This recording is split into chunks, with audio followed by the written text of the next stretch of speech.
Hello there, Internet. MegaMogwai here, and I got another Legends of Runeterra video for you guys today. And today I'm going to share one of the decks that I'm going to be using to compete in a basically streamer sort of like tournament that's happening today. I'm going to be live streaming it on Twitch. It starts at like 6:30 p.m. So this will be going up at 10 p.m. my time. Therefore, you know, I will be competing in this event on Twitch live after or before this video has gone up. So I'm messing up my time zones. I haven't slept too much, honestly. I've been working a lot these past couple of days, making sure that the daily uploads keep going, and I have a new deck list for you guys every day. Like I've been nonstop, and also preparing for this tournament as well, right? Like I haven't been sleeping as well, I guess, because of so much shit that I gotta do, especially with the a bunch of IKEA stuff for the house as well. It's been pretty active these past few days, so if I stutter a little bit or if I say some weird things, I'm gonna use that as an excuse. Regardless, today we're gonna share a deck that I'm gonna be playing. Basically, I decided to bring 3 decks. We have to bring 3 decks. Sorry. The tournament is like first of all, we're divided into 4 groups of 6 people each, and these groups enter through a round robin stage in which we have to play each other once. So I have to play 5 games, best of 1. And with whatever deck I choose, by the way, and through this Robin phase, basically after it's done, the top 8 or the best players, the 8 best players, sorry, with the 8 players with the best record. There we go. The 8 players with the best record have access to the top 8, which is a best of 3 conquest sort of bracket, single elimination, in which you have to win with 2 out of the 3 decks that you submitted in a best of 3 series, right? If you win with one of your decks, you cannot play with that deck anymore. Pretty standard conquest format rule. So I decided to bring these 3 decks right here. Those are 7 million IQ, Spooky Karma is Spooky, and Anti-Smork Jutsu. So the reason why I opted to go with these, first of all, my 7 million IQ is basically the deck that I feel the most confident in from a competitive perspective. I have a lot of experience with Heimerdinger. This is my own variant of the archetype, as I do like running Progress Day still, and I also do only run 2 copies of Solitary Monk, amongst other minor things, and I like the one off of Static Shock. I think it helps me in some aggro matchups. So I really like this deck. I feel very confident with it. I have a lot of experience with it, and I think it has a pretty strong matchup against anything that's not hyper aggro. So this round robin, I could run into some like super aggro decks right off the bat, and I could get bad matchups, which is why I don't like the round robin format of this tournament. But I'm just there to just have some fun and play competitively and see how we do. So I feel like this deck can be really strong, and I like it a lot, so I'm going to be bringing it as my main deck. I'm also bringing Spooky Karma, which we'll talk about in a bit because it is today's video. Today's video is about this deck. But before that, I'm going to talk about Anti-Smork Jutsu. This is my variant of Shen Fiora Barrier Midrange, and it is modified from my prior variant of the deck to enhance our matchup against aggro as much as possible. So we're running 3 copies of Spirit's Refuge and 2 Radiant Guardians to be able to abuse the lifesteal, and thanks to our early game comprised of really solid 1-drops and 2-drops, we can keep up to pace with aggro decks and shut them down, fight with them early on as we Spirit's Refuge and Radiant Guardian for the win. It's my anti-aggro burn deck, and I have it in case I make it to top 8 and I have to face some players who are running a very aggressive lineup, right? And last but not least, we have Spooky Karma is Spooky. This is Alan Z's deck. I was thinking a lot about my 3rd deck. I went through like several different variants. I wanted to bring Katarina originally. I kind of wish I did. The problem with Katarina is that it has a very bad matchup against Ezreal, and I feel like Ezreal is going to be a very popular deck in the tournament, so I don't, because of the structure of the tournament, because if the tournament was like Conquest with bans, my lineup would be very different. But because it's kind of blindfolded in a way, like I don't know what I'm running into, and at first it's just best of 1 games, I feel like a deck like Katarina, which has a very bad matchup in Ezreal, but a great matchup against other control decks, is a bit risky, right? So I opted to go with this. This is a very strong super like value control heavy deck that I'm going to be showing a live recording session that I had with it today for you guys. It's basically a deck built around Karma with the aim to just abuse her in the late game with Rekindler and Miscall. With these 9 cards, we can make sure that there's always a Karma on the board and potentially even more than one Karma, which is what you aim for. And when that happens, your life gain spells such as Grasp of the Undying and Withering Will become extremely powerful, and you just basically defeat the opponent by sheer value. You just deny everything they do, wipe out their board, beat them down slowly but surely, answer everything they have until they just run out of gas, and you win with your board presence alone. It's that simple. It's like the most pure control deck in Legends of Runeterra right now, and it's actually really efficient at that. This deck matches up really well against my Heimerdinger control, which is something I'm worried because I'm gonna be leading off with Heimerdinger as it is my most experienced deck, but this is definitely a scary matchup. This deck is vulnerable to like hyper burn decks that kill you before you get your shit going on, even though we do have life gain for it, and stuff like Lux Karma, which can potentially outmuscle you in the mid to late game in certain scenarios. But generally speaking, it's a really solid deck, and I felt like it would be a good option to bring, even though it won't be my main deck. And I recorded a live session for you guys today with it. I haven't shown the Spooky Karma archetype in this channel, and I figured I would. Keep in mind that I'm pretty worn out, and I do make some misplays in today's live recording. Bear with them. I think they weren't that huge of misplays, you know, like it's shit that can happen regardless of your mental state, but you know, just want to preface this video by saying that like I didn't play perfectly with the deck, but hopefully I will play better in today's tournament. I'm pretty excited for it. It's gonna be fun, and hopefully we do decently. And that's all I gotta say. Thank you guys for watching. Have a soul day. Enjoy the games and the videos and all that stuff. And hopefully you guys are appreciating the daily content. I love doing what I do, and you know, seeing all the support that I get makes it that much better. So yeah, big thanks. Have a soul day. Enjoy the matches. I'll see you tomorrow. All right, here we go. I actually forgot to change my board. I'll do that after this game. God damn it. So we're facing Shadow Owls with Zed and Hecarim. This deck has been running around a lot lately. And I'm not sure how the matchup goes with this particular, you know, Karma build. But I wouldn't guess it's too unfavorable at all. I think we want to keep the Miscall. Shadow Assassin is also neat, but I'm going to drop this as well. I'm going to keep the Miscall and Solitary Monk.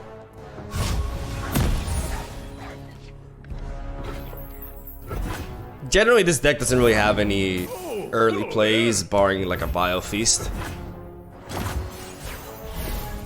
We know that the standard version of this build doesn't run. Hey, Krabby. That's my resting place. We're gonna definitely be doing this. This Vile Feast is really strong. It actually just shuts down his early game completely. Because we're basically able to 2-for-1 here, which is really strong. Like, this is one of the most clean Vile Feasts I've ever seen in my life, son. Let's go with Solitary Monk. See things as they truly are. I am the blade in the darkness. And let's hit. We don't really have an answer for Zed as of right now. But I do think that Shadow Assassin is a misplay for my opponent. Order rewards its faithful. As I'm able to set up a chump blocker to prevent Zed from leveling up. You cannot escape. Shadow. I think he should have opened attack there. Definitely think that was a mistake. I also do think we could be looking at a Ruination here soon. Let's think here for a second. Obviously, this deck we do have to play around Deny. That is something to consider. Next turn, if he wants to play Hecarim on curve, we could Ruination him. So I guess a mid-level play that doesn't overly commit us to anything is another Shadow Assassin. Silent as death. Well, we can still float this mana and potentially set up a Ruination next turn. We're not going to attack with the Shadow Assassin, by the way. We're going to keep it as a chump blocker in case Zed wants to attack again. My life for the Order. I don't want to attack with Solitary Monk and be vulnerable to a Vile Feast.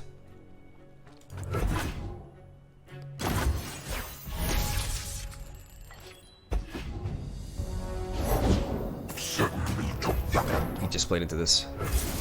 This is huge. Big mistake by my opponent. He jumped in right on that one. That's fine. Was a bit too focused on playing on curve there, I think. And just ate one hell of a ruination. Like that was absolutely brutal. And my opponent just jumped right into that. I don't want to play Karma without miscall backup. So I want to see first what he does. We each died, then found home. Alright, now we do want to play Karma. Where there is life, there is hope.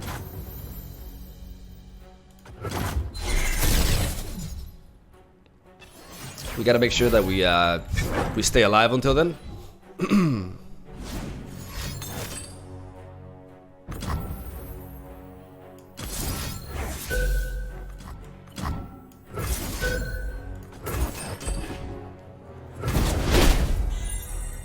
And we counter that play.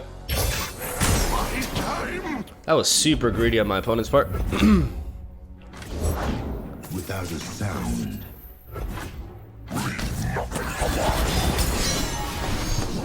That is a big hit though. Drop down to 4. I believe that's something we gotta take, right? My opponent's playing a bit recklessly, but he's still been able to apply a lot of pressure to us here.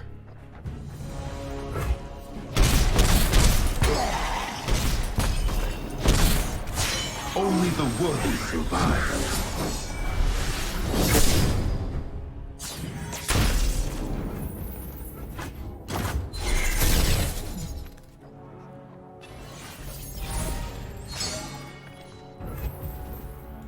I knew, and now I am. Cool head, steady hand, unwavering heart. He has a death mark combo. I don't have anything to stop this. I have 3 denies in this deck, but I don't have them in my hand. I can try to fish for one here.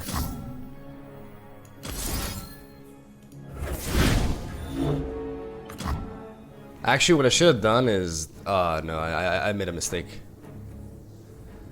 I made a mistake. I should have... if he does trade the... If he does go for the death mark, I should have attacked with Karma. On my mark. Yeah, I just realized my mistake here. Ours is the will of Ionia. To the next life.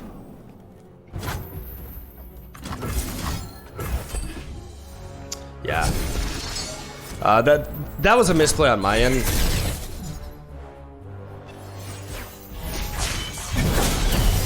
The answer lies within. My wisdom is not.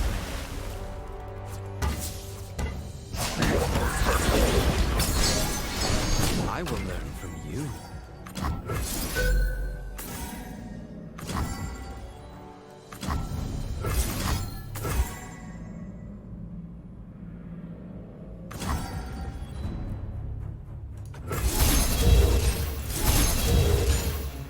Now we go for this.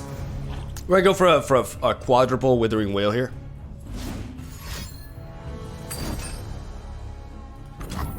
That's fine. Follow close.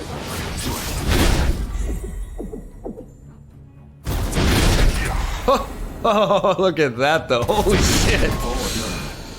This is ridiculous.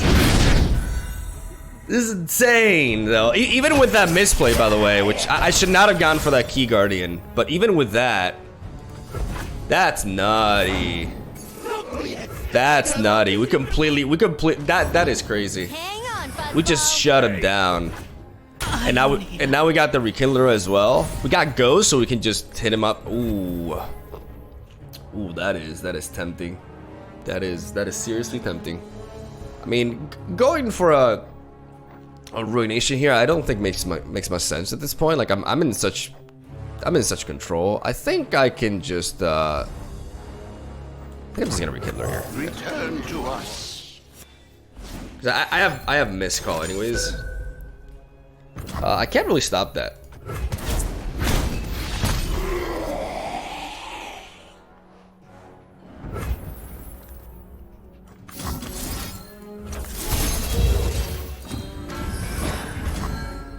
Strength and conviction. Hold up!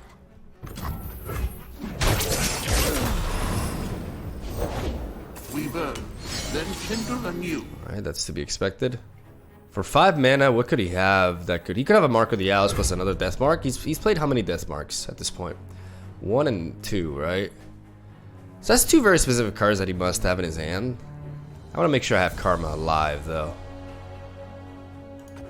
So I'm gonna see what he does here. I am the Okay, blade now he in the can't have darkness. it. So now I'm really playing this. is clear. An open heart teaches more than open eyes.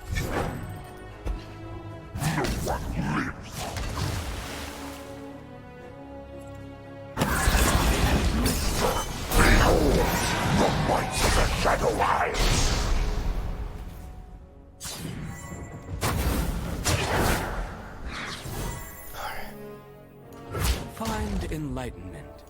Such naivete.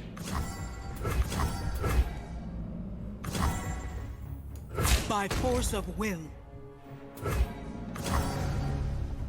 It's powerful. I will learn from you. act with conviction. Find enlightenment.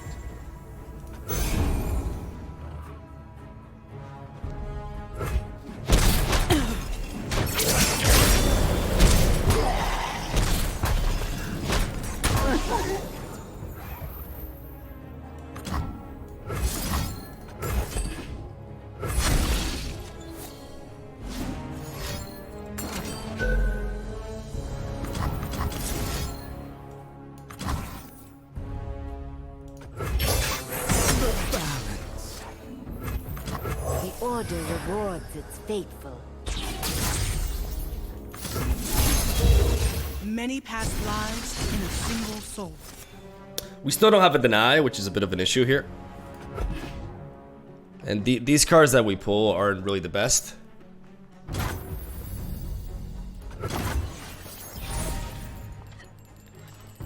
Okay, Grasp of the Undying is neat. We could always try to go for a Ruination here.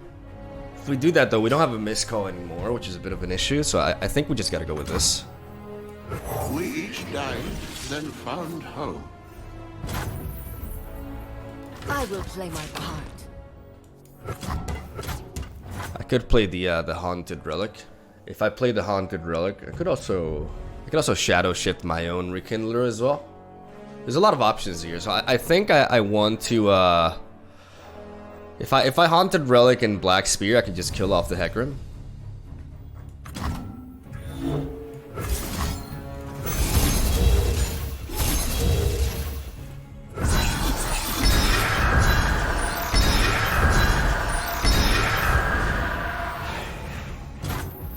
Night falls.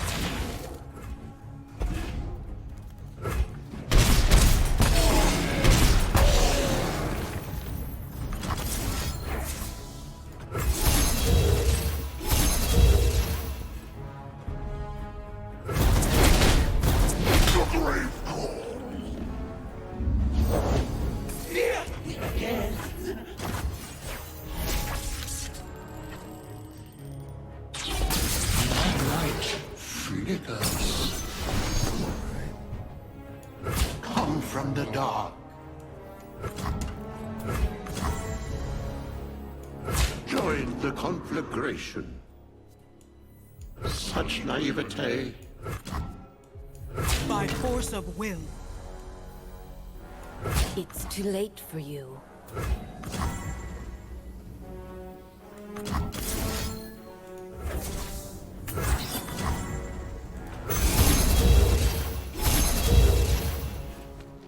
So I'm gonna keep my line of play, yeah. Like, like so basically, I'm always playing in response to staying alive, and I'm keeping my Grasp of the Undying. With two karmas, I can just heal back all that health, and he doesn't really have the burst potential to really keep me out of bay there. So this is the best version of like a pure value control deck in Runeterra right now.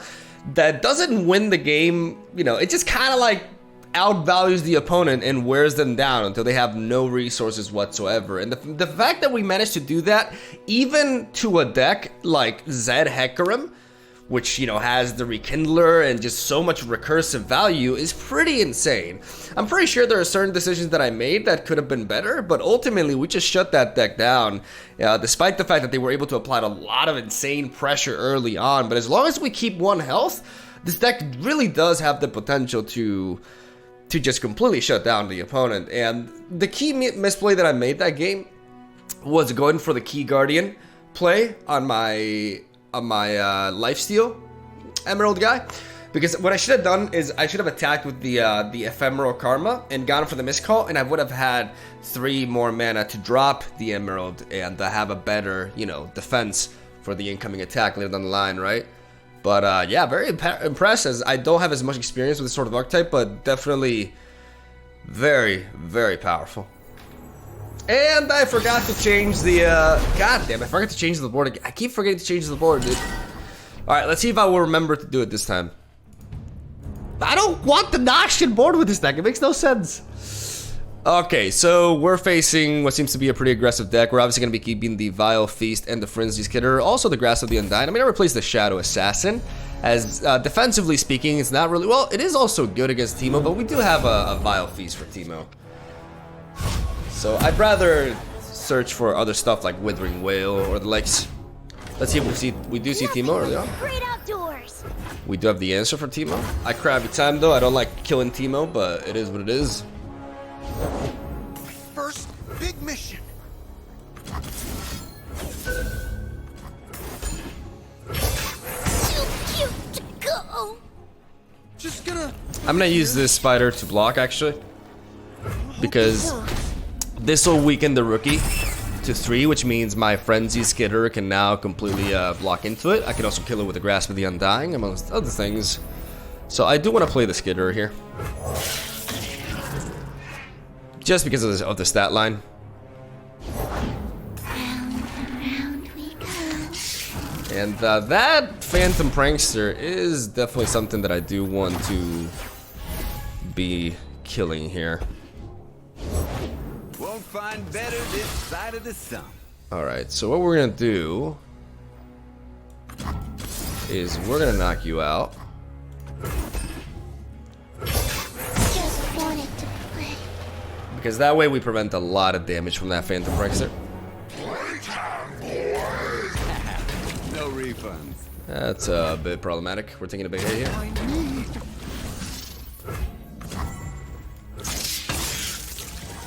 I feel like taking down the rookie is important. Better run. We take a bit more damage, but that's damage that we're gonna be taking from the rookie later down the line anyways. We're pretty low on health here. We're pretty low on health. I'm gonna drop an Emerald Awakener. No suffering, so we may end it. What's that noise?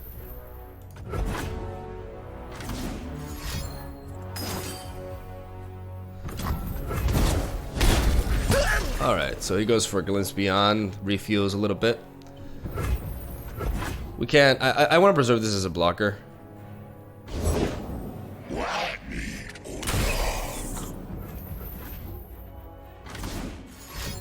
Is that a Mystic Shot? That's a Mystic Shot. Well, that's a problem. The balance.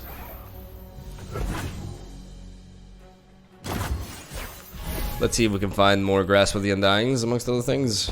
We Hands off the merch. can't really Ruination here. We're going down pretty low. I don't know if we can afford to go down that low. We may be forced to just Vengeance here.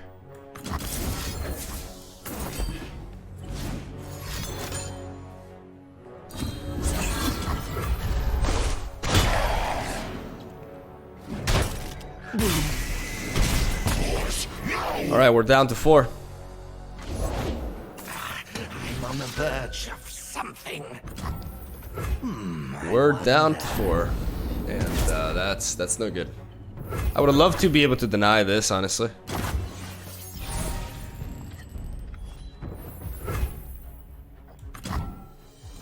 My path is clear. We do have a deny. Let's make a deal. Strength and conviction.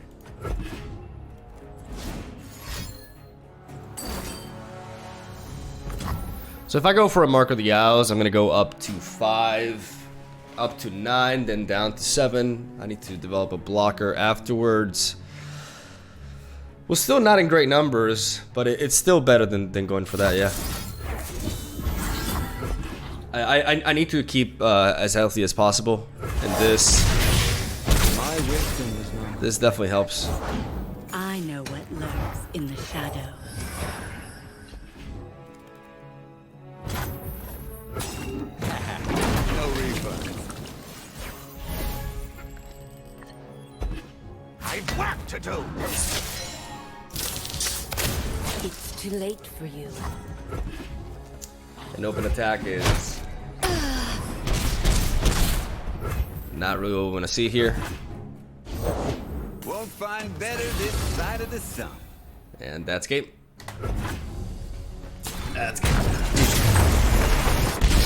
So we got burned down. You know, despite the fact that we have a lot of life gain in this deck, we are definitely susceptible to like a really fast aggro-paced deck. You know, it's you know the detriment of a control deck, right? Like that's the weakness. I do feel like we have some really neat tools, but we needed much more health gain there. We needed Withering Wails, more Grasp of the Undyings, and obviously that's easier said than done to draw all that stuff, right? But yeah, it's basically he burned us before we could get going, and we died. Oh, let me actually change the board. I actually remember this time. Let me put the Cursed Ruins. And when it comes to Guardians, let's have the Gromp. It feels like that's the fitting for this deck. So yeah, let's go to the next one. Now that's sinister music. That's more like it.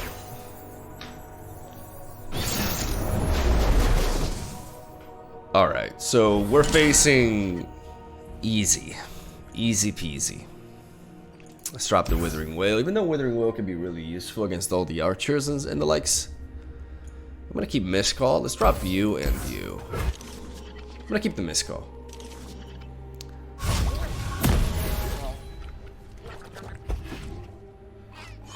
I like that Vile Feast there. One of the key things in this matchup is our Ruination. You can see the Demastian border from here.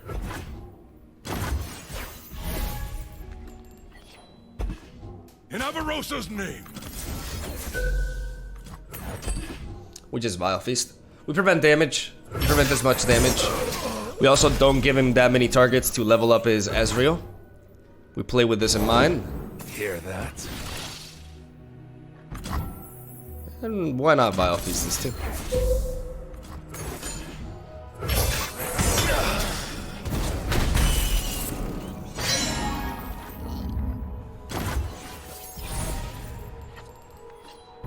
I could play the Frenzy Skitter for some damage, but that's a mistake in my opinion. I'm just gonna go for the attack here. Alright.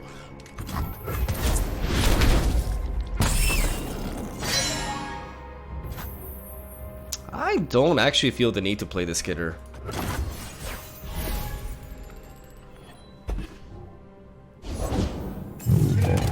Oh, there's a decent Elnuck.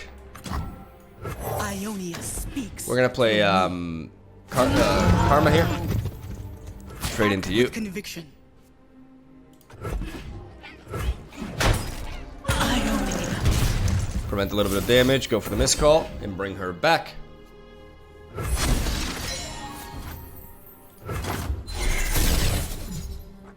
As we got the box. The box is actually pretty neat. Because if more Elnucks were to come. I mean, I guess we can still go for it. Though to be fair, at this point, I think we're just better off. He has 2 mana left, right? So there's no way he can kill Karma here. So we're just better off going with this. Return to us. Double Karma, double trouble.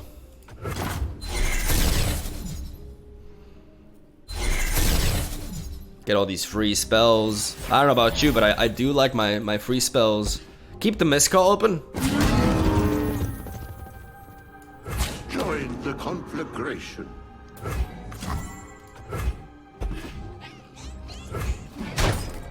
My time. You can go for a Miscall here. I just get more karmas.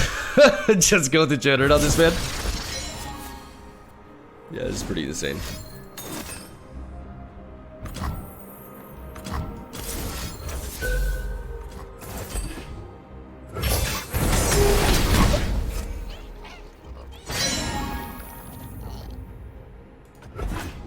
And now we just, you know, obviously, like, I can definitely assume one of these karmas is gonna bite the dust here.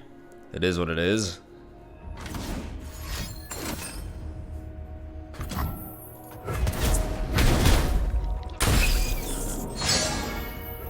Or not. Ooh, Twin Disciplines is really neat. Key Guardian is alright, I guess. Cycle. And Shadow Shift is pretty neat too. Shadow Shift with Rekindler is nice. We filled up our hand though. I think playing Skitter here is nice. Just to apply a little bit of pressure. Ezreal is close to leveling up, so I do need to watch out for my health stat. Like I do need to draw into. That's the problem right now. Like I'm not drawing with 3 karmas on the board.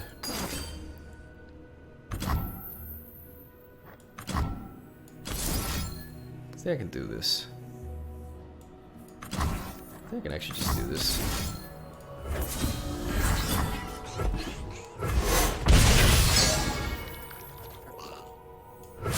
Light flickers. Attack with ease.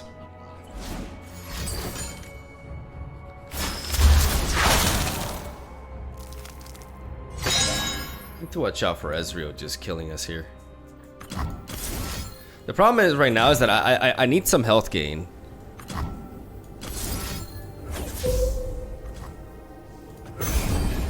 So I feel like I want to do this instead.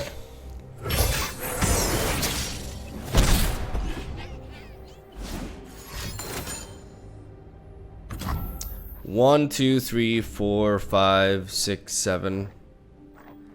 This will mean I'm gonna do this. I think I'm gonna. Man, that is actually a problem. I really want health gain, so I think I'm gonna do this because I want to make sure that I draw next turn, basically. Like I'm doing this so that I can draw next turn because I'm clogging up my hand. I'm getting like actually too much value. Okay, that's health gain though.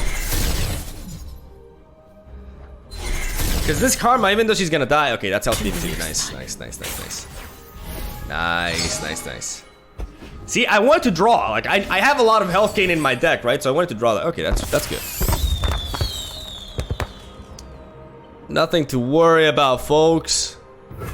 Nothing to worry about. Let's do this.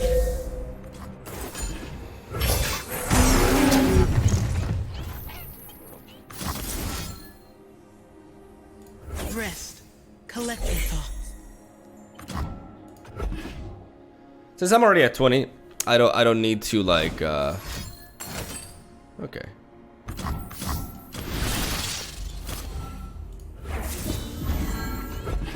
Can protect against that.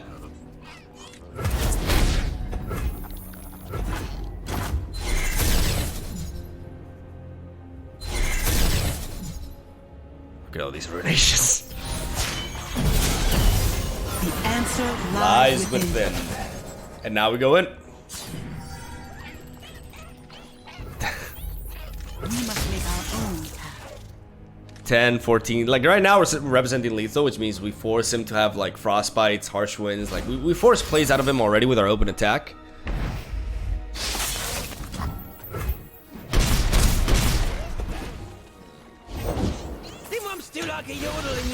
Right, we do have the vengeance though. I'm gonna play this.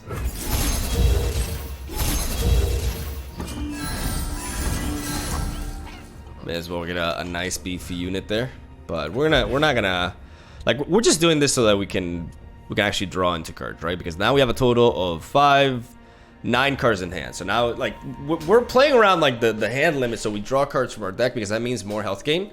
Because that's how we lose against Ezreal here, right? I got ways to find me mushrooms. So he's really racking up here. The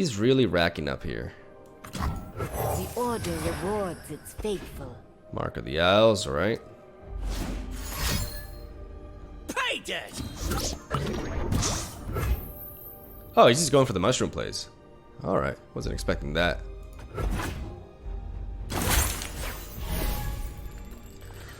We don't really need more.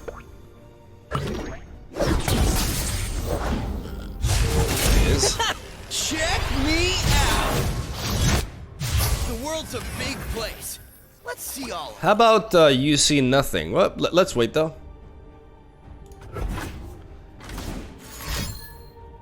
Oh, that's a hobbit right It's a lot of damage that's coming our way, but we do have a blocker for the Ezreal. And we're from full health, so like Ezreal can never really like kill us from full health. If I play this though, okay, so what about triple Mystic Shot? Triple Mystic Shot is a total of 12 damage, which means it doesn't get us.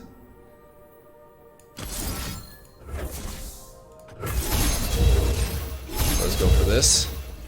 Just to make sure, because my opponent could pass here and to try to like capitalize on because if I give the pass to my opponent, he could just take the pass there and try to like, you know, play around my health game plays with the initiative system. So we're gonna go for this.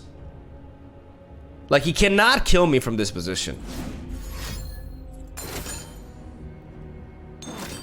Like, triple Mystic Shot doesn't do it. Triple Mystic Shot doesn't do it, but that does. I didn't account for... Why was I counting? Oh, because this cost 1 from the progress day. I didn't take that into account. Ah, that was foolish on my part. That was foolish on my part.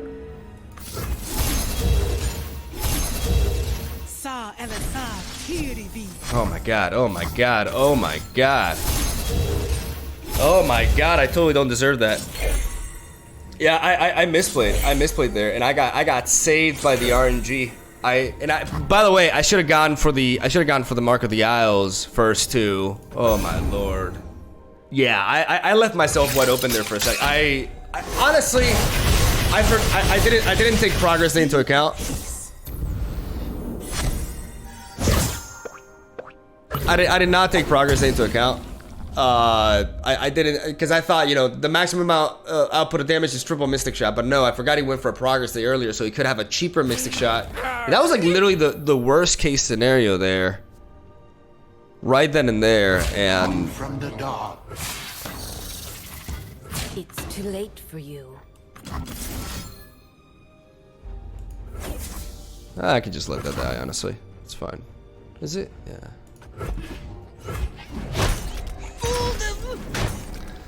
Oh my god, dude, I choked. I actually like choked.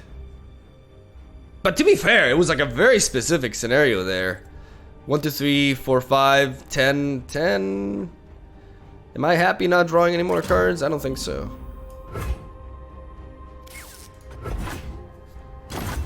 I don't mind. Like, yeah, I missed on a Shadow Assassin, but we're always gonna go for an open attack here. And we have Mark of the Isles here to represent lethal. So he needs some crazy Frostbite shenanigans, and even then, like, we should have him. Obstacle? Me go. Yeah, I done goofed. I done goofed, honestly. Yeah, there's the...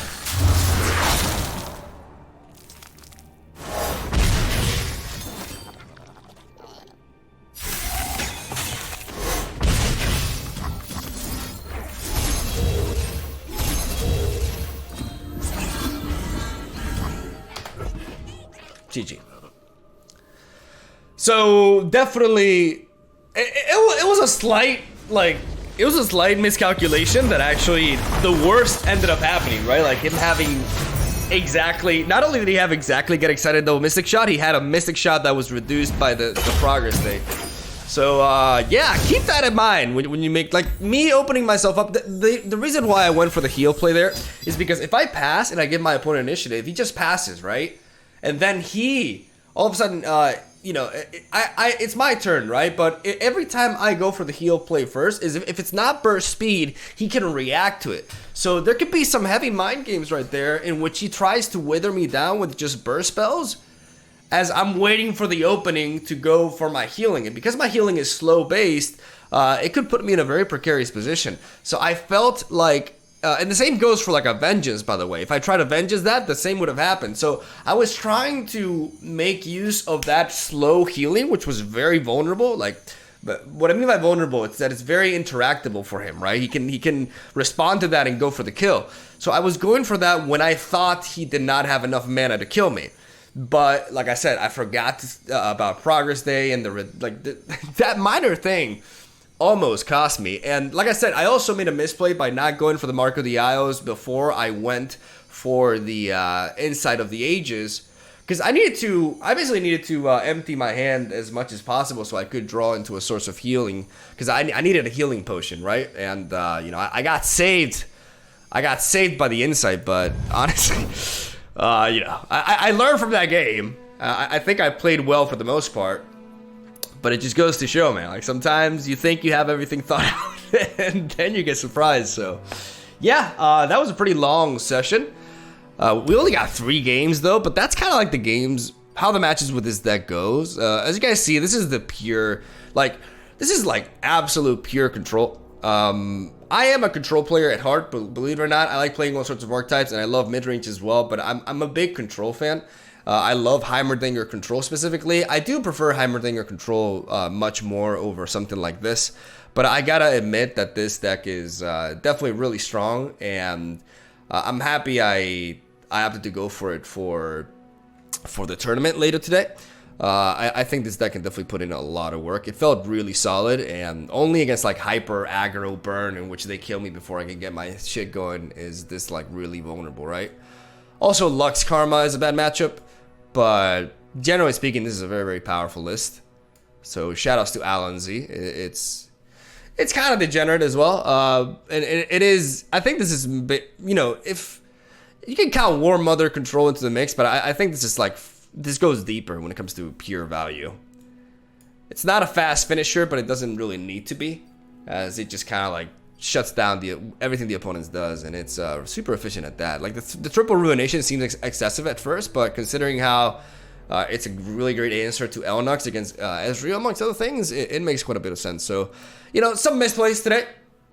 I don't think they were huge misplays, but they were misplays, so hopefully you guys enjoyed the gameplay regardless. At least we were able to acknowledge the misplays as they happened, right?